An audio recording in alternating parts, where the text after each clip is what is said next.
Olá, essa é a segunda temporada do Genix Nutrition.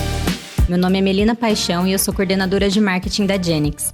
Aqui, nosso time se reúne com convidados de diferentes atuações do mercado para desbravarmos os caminhos da pecuária e conversarmos sobre tudo o que acontece na cadeia produtiva da carne e do leite. E aí, bora cair no trecho com a gente?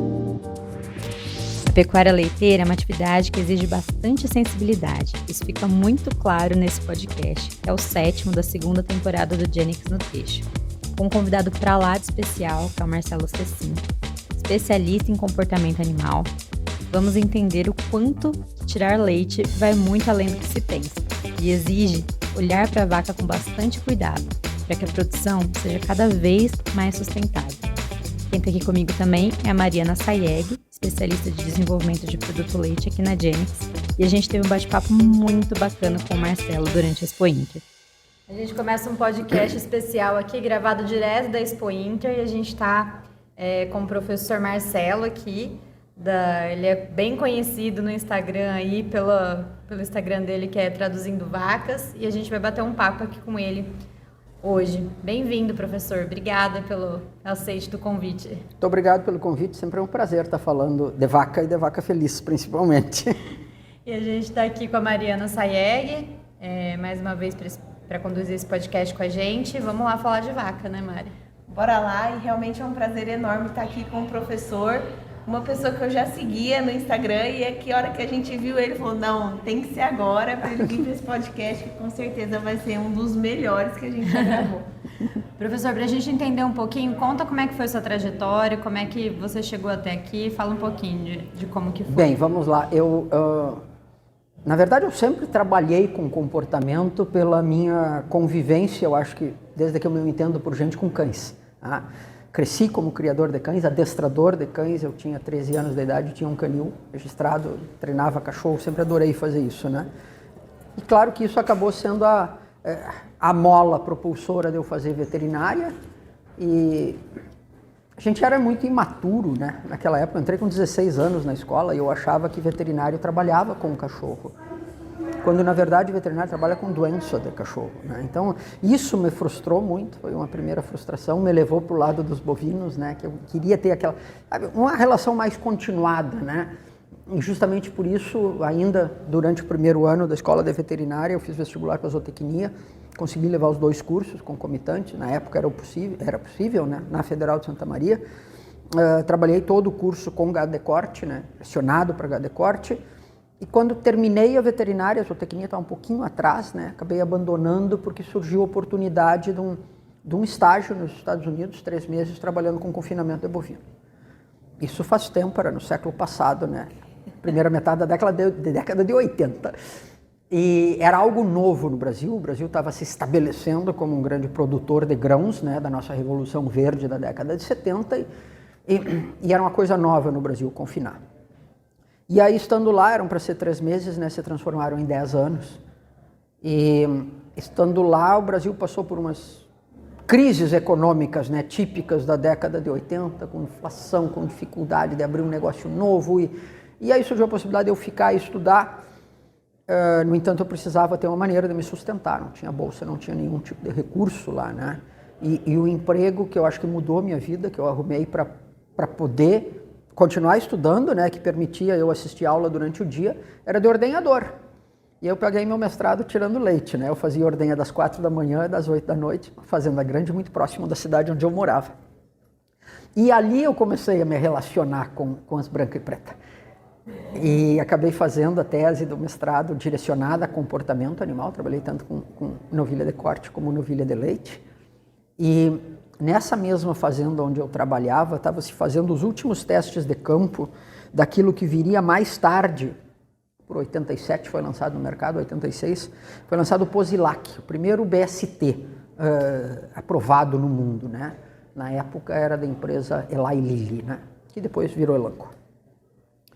E eu me encantei pela sua molécula, né? Era um negócio cheio de segredos, não pela molécula propriamente dita, mas pelo veículo, né?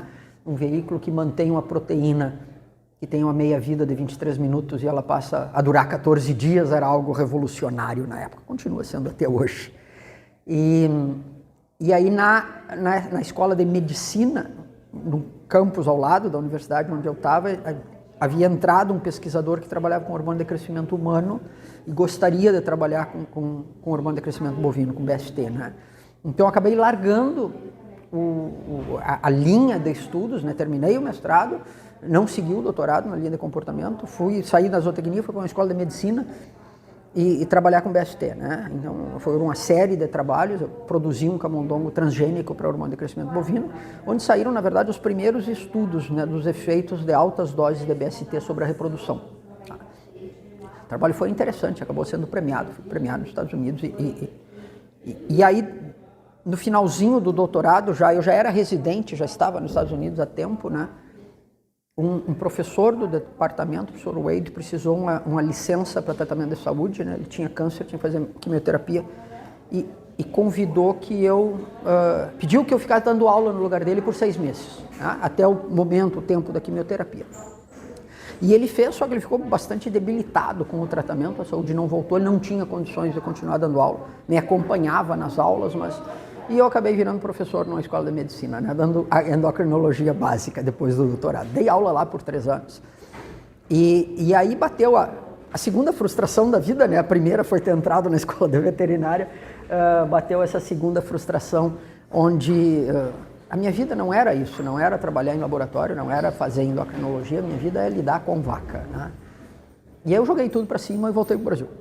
Voltei para o Brasil como pesquisador e aí, sabe, matei a vontade trabalhei intensamente como veterinário, como gerente de fazenda, como consultor, mais tarde como professor, né? Entrando em Santa Maria, nós passamos todo esse esforço de levar o curso de pós-graduação da UFSM para Conceito 7. Até então, no Brasil, só a USP tinha Conceito 7, Santa Maria foi a segunda no Brasil.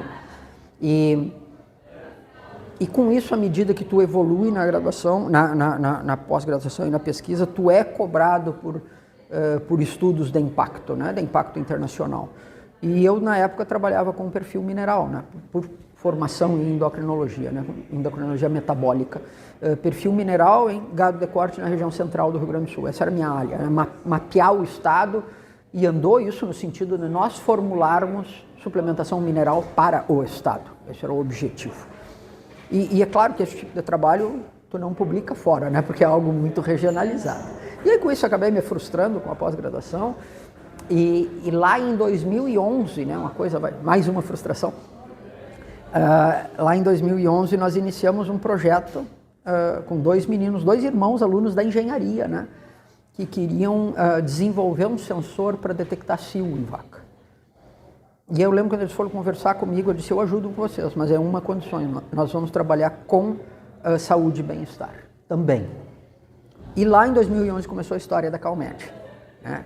Nós evoluímos, chegamos a desenvolver um sensor e aí na hora do mercado, ao invés de vender como todo mundo vende, a gente optou. Isso foi muito engraçado porque eu li um trabalho do Jeff Bailey de 2015 e 2016, aonde ele entrevistou pessoas nos Estados Unidos, produtores que usavam sistemas de monitoramento. E ele reconheceu que o produtor médio americano levava em torno de 1 ano para aprender a usar essas informações. E eu disse para os meninos, nós vamos quebrar antes de entrar no mercado. O brasileiro vai demorar muito mais para aprender a usar isso, né?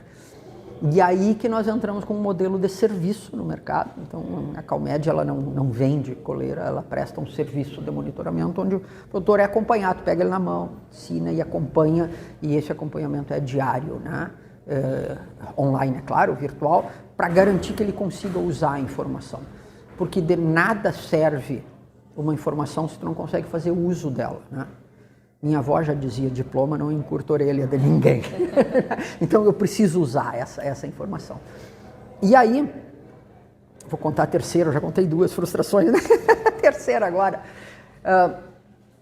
Isso foi lá por 2016, 2017, a gente estava entrando no mercado e o sistema começou a dar alerta de vacas com alteração de saúde, com alteração comportamental, né? Que sempre precede uma doença. Uma vaca jamais fica doente antes de ter um período que ela está tentando compensar em que o comportamento é alterado. O comportamento é o parâmetro mais sensível que existe para me dizer que uma vaca não está bem. Infelizmente, ele não é nada específico, né? Eu não sei que doença ela vai ter, eu sei que ela não está bem.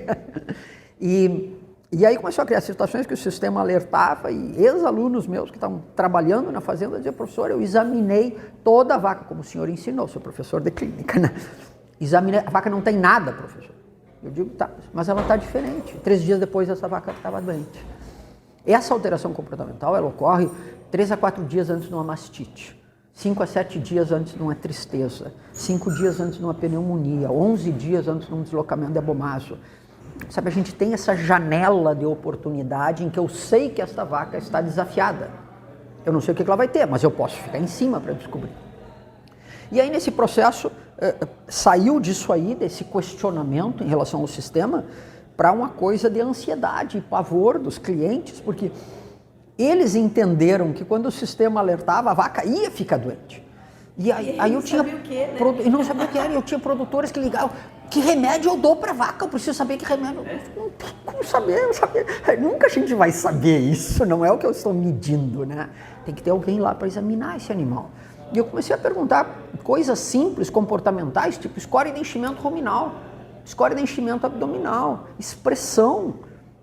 E aí eu me dei conta que os produtores nunca tinham ouvido falar dessas coisas, a maioria dos técnicos ou tinham ouvido falar, mas não usava, nunca usaram isso nesse processo, porque a gente sempre foi treinado, e eu sempre treinei alunos, infelizmente, naquela época, hoje é diferente, a procurar uma doença. Tá? Tu nunca deu bola para procurar a vaca que não está bem. A gente esperava ela ficar doente, porque a medicina clínica ela foi feita assim, né?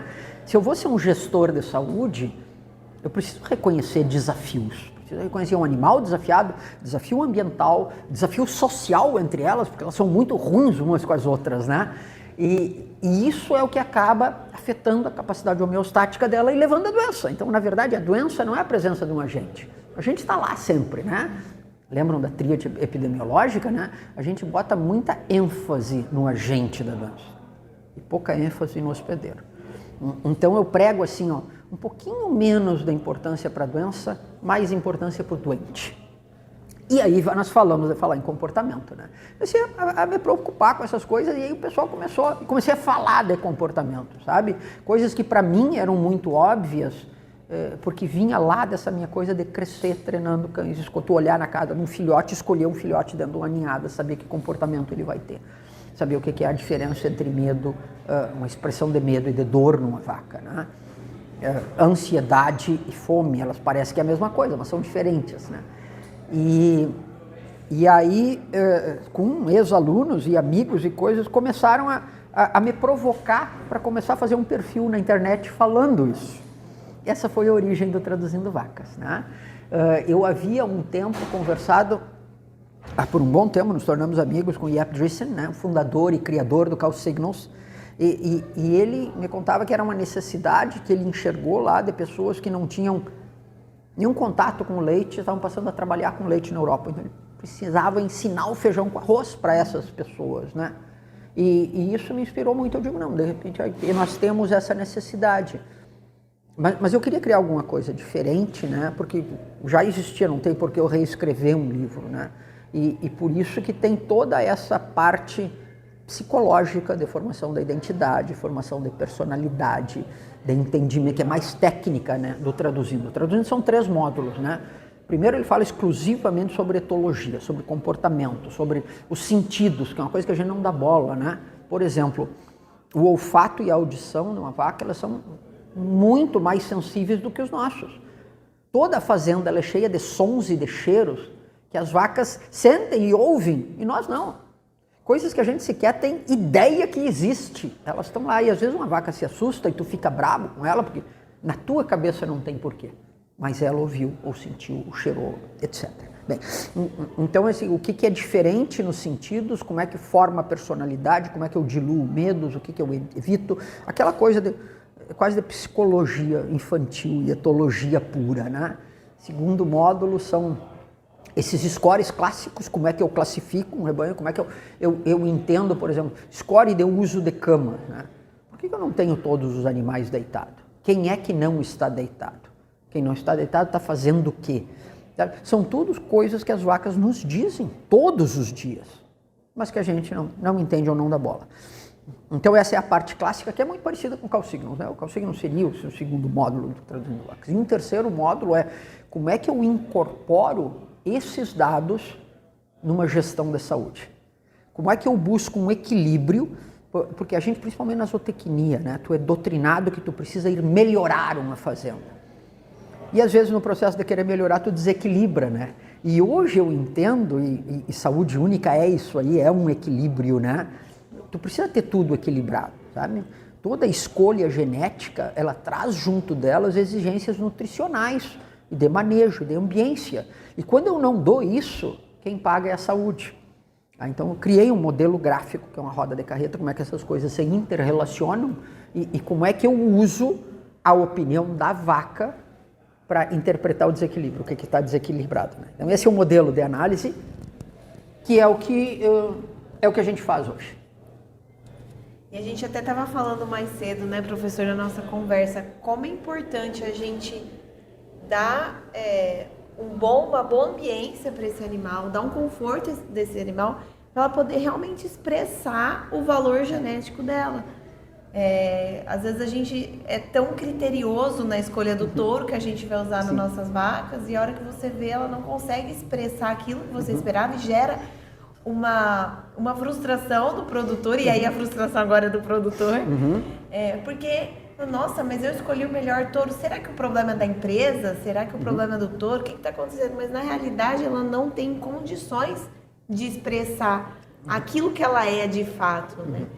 Então, quando a gente encontra um programa como o seu, que consegue observar a vaca como indivíduo e depois analisar o rebanho como um todo e incorporar isso no manejo, no dia a dia da fazenda, ele com certeza ajuda empresas de genética, por exemplo, como a gente, e o meu cliente a ter o resultado que ele espera, né? Tu vê que assim, tecnicamente, nós evoluímos tremendamente nesses últimos 20 anos. Evoluímos em nutrição. Nossas fazendas hoje têm dietas calculadas, têm dietas bem batidas, nós temos um regime de alimentação bom, nós evoluímos em reprodução com todos os protocolos, hoje entendimento de protocolos específicos para necessidades específicas do rebanho, a própria transferência de embriões, a genotipagem, sabe? Nós evoluímos em genética, em nutrição e reprodução. Só que tem um calcanhar de Aquiles em tudo isso, que é comportamento e manejo. O que as vacas, e isso fecha bem dentro desse meu modelo de análise, que é uma roda de carreta, onde cada raio acaba sendo um desses parâmetros, né? Que a roda, em primeiro lugar, ela tem que ser redonda, senão ela não rodeia, né? E como a vaca se sente acaba impactando no resultado de todo o resto. O resultado da nutrição, da reprodução, da própria genética, né? O que nós provemos para a vaca, ela acaba informando para a geração futura, e não é só para a filha, para a neta também, né? Em relação ao ambiente que ela vive. E essa modulação gênica, vamos dizer assim, que lá atrás, quando começou a se falar nisso, nós chamávamos de nutrifisiogênica, nome bem complicado, né? Depois passou a ser programação fetal, hoje é simplesmente epigenética, é tudo a mesma coisa, né? São formas de haver existe uma comunicação entre as gerações. Tá? Então o fato de eu separar uma bezerra no momento do nascimento não quer dizer que a mãe dela não ensinou muito para ela. Ensinou muito nessa comunicação materno-fetal que ocorre, né? E eu vou te dar um exemplo simples, né?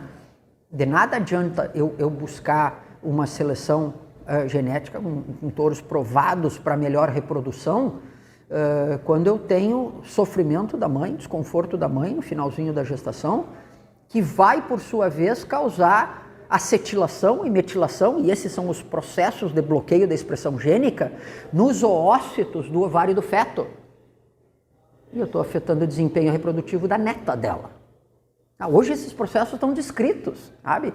Então, de nada adianta eu ter um embrião da mais alta genética e colocar numa mãe que está sofrendo. E nós enxergamos esse grande risco de nós criarmos castas na sociedade humana. Vou mudar um pouco, mas é tudo a mesma coisa, né? Aonde nós temos adolescentes grávidas em vulnerabilidade social, às vezes bem alimentadas, mas subnutridas, né? Que estão comunicando isso para a geração futura. O desenvolvimento cerebral dessas crianças também vai estar condenado.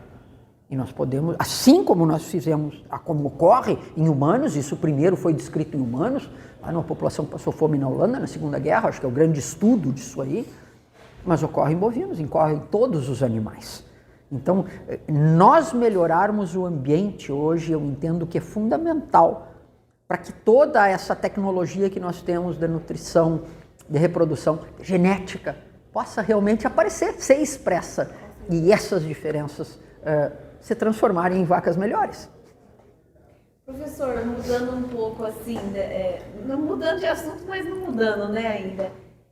Eu queria que o senhor contasse para quem está nos escutando uma curiosidade, algum comportamento curioso que as vacas têm. Tá. E conta pra gente. Não, uma história clássica, claro, eu sempre conto, sabe, é um negócio que me deixa incomodado até hoje. Eu sou orientador de uma empresa júnior, a TecVet Júnior, né? Que também fez parte daquela minha frustração com pesquisa. Montei a TecVet Júnior em 2009, é uma empresa de assessoria ao produtor rural, né? E nós normalmente temos contratos com cooperativas, com prefeituras, é um braço mais barato, botar os meninos da faculdade a trabalhar no campo, né? Até para eles sentir a realidade do produtor, que tu acaba sendo muito isolado, né? Dentro daquilo que eu chamo de bolha cor-de-rosa, que é o mundo dentro de um campus universitário, de uma escola federal. Então, tem que ir lá fora, tem que sentir o vapor. E nós estávamos trabalhando com uma prefeitura, num programa perto de Santa Maria, ali uma zona de colonização alemã, que estava estimulando os produtores a migrar do fumo para o leite. Nós estamos falando de microprodutores, né? Já que o fumo é uma cultura ingrata e ela é apoptótica, ela está com seus dias contados, vai morrer.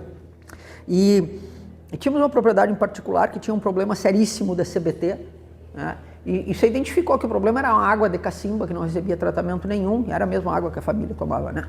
Mas que vinha muito contaminada, e a lavagem do resfriador do equipamento de ordenha era todo feito com essa água. E nós optamos por instalar um clorador caseiro lá, modelo que tem aí a Embrapa, a Emater tem esse modelo, funciona muito bem. E no primeiro dia da visita eu fui com os meninos. Normalmente eu não faço essas visitas, eu acompanho de longe a coisa. E nós estávamos explicando o processo lá, como é que ia ser o clorar a água, né, para lavar. Inclusive eu disse, vocês devem aproveitar essa água e usar para casa também, para vocês tomar, né, porque vai ser uma água tratada. E me disseram, não é capaz que nós vamos tomar essa água com remédio. Mas nesse não tem nada a ver com o negócio de leite. Uma senhora lá, mãe do produtor, devia ter seus 70 e poucos anos, me disse, professor, eu queria que o senhor examinasse uma vaca. Hoje tem uma vaca minha que não está bem, ela está com olheira. E eu pensei que uma vaca com olheira. E elas estavam vindo por ordenha, né? Era tardinha. Eu digo, não, a senhora termina a ordenha, eu não vou lá incomodar já aquele monte de gente diferente, né? Já era uma ordenha canalizada, bonitinho. Eram 12, eu acho que 12 ou 15 vacas que ela ordenhava, era pouquinho. Foi ligeirinha, terminou a ordenha, aí elas saíram, foram comendo uns coxinhos de madeira, eu perguntei qual é a vaca. E ela disse aquela ali, ó. E era uma vaca preta, toda preta. E eu pensei, como é que essa mulher foi enxergar o olheira numa vaca preta? Eu até pensei, essa velha tá querendo me empunhar. Mas, não vai fazer isso, né? A senhora, eu já não tinha cabelo branco como eu tenho hoje, mas já tinha alguma coisa. E já foi olhar a vaca estava comendo. Nossa. Cheguei perto da vaca, a vaca nem bola para mim. Abri lá de vulvar, uma vulva bonitinha, rosada, a vaca não estava quente, não tinha levado nada de material de exame, termômetro, mas uma vaca que está comendo, está bem, tu está notando que ela não está quente, ela com um olhão acima da comida, comendo. Um score de enchimento ruminal 4, né? Uma vaca que veio do pasto, então ela pastou bastante naquele dia. Um enchimento de abdômen 1, então ela vinha comendo, não é um bicho que começou a comer hoje. Pelo brilhante, olhando para a comida, voraz. Eu digo, olha, minha senhora, eu acho que a vaca não tem nada, é impressão sua. E aí ela me retrucou e disse, mas ela nunca me olhou desse jeito. Tá bom, o que eu vou dizer? Eu não vou discutir com a senhora. Muito bem, voltamos e coisa, no outro dia, semana depois, exatamente 7 dias depois, os meninos voltaram lá para colher água e colher leite. e fazer cultura, correr um bacteriológico para ver o quanto estava funcionando, né, a cloração da água e o que estava refletindo no CBT do leite. E a senhora chamou eles, né? Eu não estava lá dessa vez. Vocês digam para aquele professor de vocês que examinou a vaca, que ela está lá, eu vi que ela não estava bem, está lá com tristeza. E os meninos, alunos da veterinária, como veterinário é um imã, assim, por doença, né? Foram lá, largaram tudo que tinham que fazer, foram examinar a vaca. De fato, a vaca estava na anaplasmose, estava anêmica, já tinha temperatura, colheram o sangue, confirmamos a anaplasma, ainda tinha anaplasma circulante. 6 dias antes da vaca ser percebida como doente. Quando a gente olha hoje os nossos gráficos na Calmed, eu devo ter alguma coisa em torno de 28 mil episódios de tristeza no banco de dados. Eu sei direitinho como é que começou. Quando eu olho essas curvas comportamentais, o comportamento se altera 5 a 7 dias antes da doença. Quando a gente olha as curvas de parasitemia, de temperatura e de hematócrito, que o professor Lobão Facuri produziu lá em Minas, induzindo tristeza, eles têm uma cepa conhecida da anaplasmose, onde tu conhece o comportamento do agente, a alteração de temperatura, hematócrito, parasitemia começa de 5 a 7 dias antes. E é uma coisa que ninguém está treinado para achar na clínica, mas que essa senhora, sem formação nenhuma, ela enxergou nos olhos da vaca. Os olhos são a janela da alma, né? A gente diz isso para os bichos também. E isso é uma história, assim, eu gosto de contar essa história, muita gente está ouvindo o podcast, provavelmente já ouviu essa história minha, né? E é um negócio que me intriga. Eu preciso aprender mais a olhar essas coisas, eu sou encantado com o olhar, eu pego muita coisa no olhar das pessoas também, porque isso é uma ferramenta fantástica para a gente enxergar sem uma inteligência artificial, né? Porque a inteligência artificial ela simplesmente comprova que isso é verdade, sabe? Toda essa minha experiência com construir algoritmos da inteligência artificial, o acesso a esse nosso banco de dados, que até o fim do ano deve chegar a 1 bilhão de horas, né? Eu devo ter mais de 90 mil casos de mastite, o seu comportamento prévio. Só corrobora que sim, o animal sempre se altera vários dias antes de ficar doente. Isso nos cria uma janela de oportunidade para ter pessoas treinadas a observar a vaca, enxergar isso aí e tomar uma atitude precoce. Então, igual a moça da olheira. Igual. E qual que é o desafio, assim, por exemplo, essa propriedade eram poucas vacas, né? Sim. Imagino que o contato com as vacas é mais intenso e tudo mais. Como que a gente consegue levar isso para rebanhos maiores também? Em rebanhos maiores, nós precisamos de pessoas mais treinadas, né? Rebanhos maiores são mais homogêneos, eles são classificados por lotes. Cada lote tem seus desafios. A gestão de saúde, essencialmente, é gestão de risco, tá? Então eu vou dedicar muito mais atenção, eu vou dedicar uma observação diária, porque eu tenho problemas agudos acontecendo no pré-parto em vaca recém-parida. Tá? Essas vacas precisam ser olhadas diariamente, né?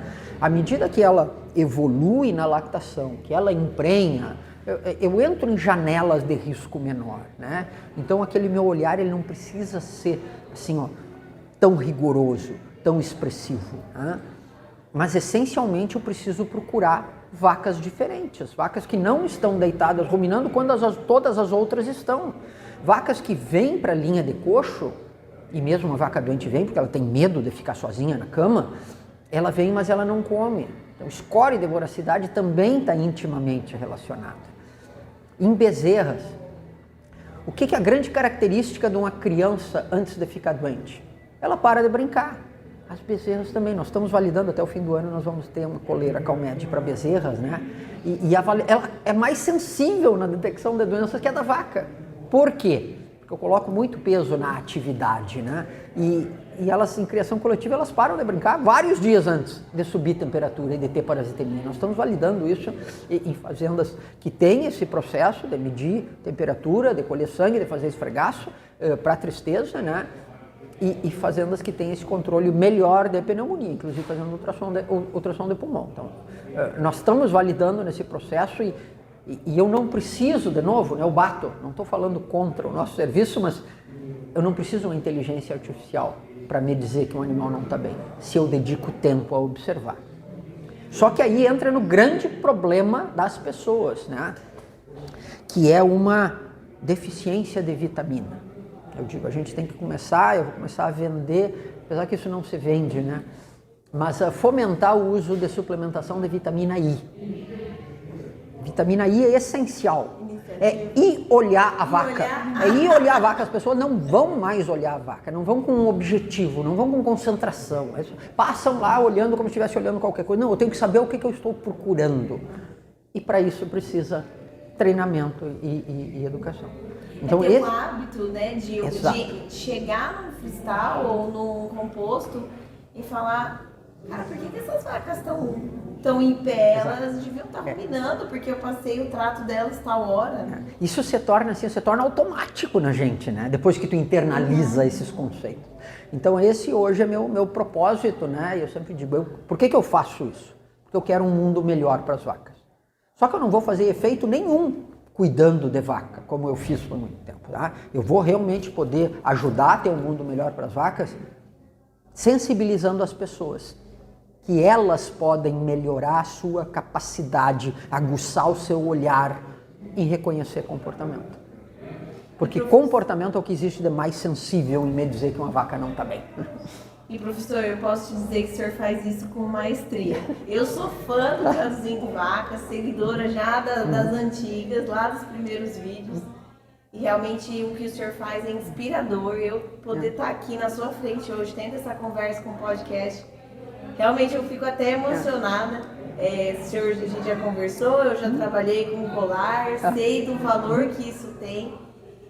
Mas trazer o seu olhar humano para a inteligência artificial, eu acho que faz toda a diferença. Então, e todas essas coisas, Mariana, que eu falei, tudo isso que o Traduzindo Vacas fala, não tem nada de novo. São pessoas que eu já treinei, sabe, crianças com 12 anos e idosos com 80, e todos eles já viram essas coisas.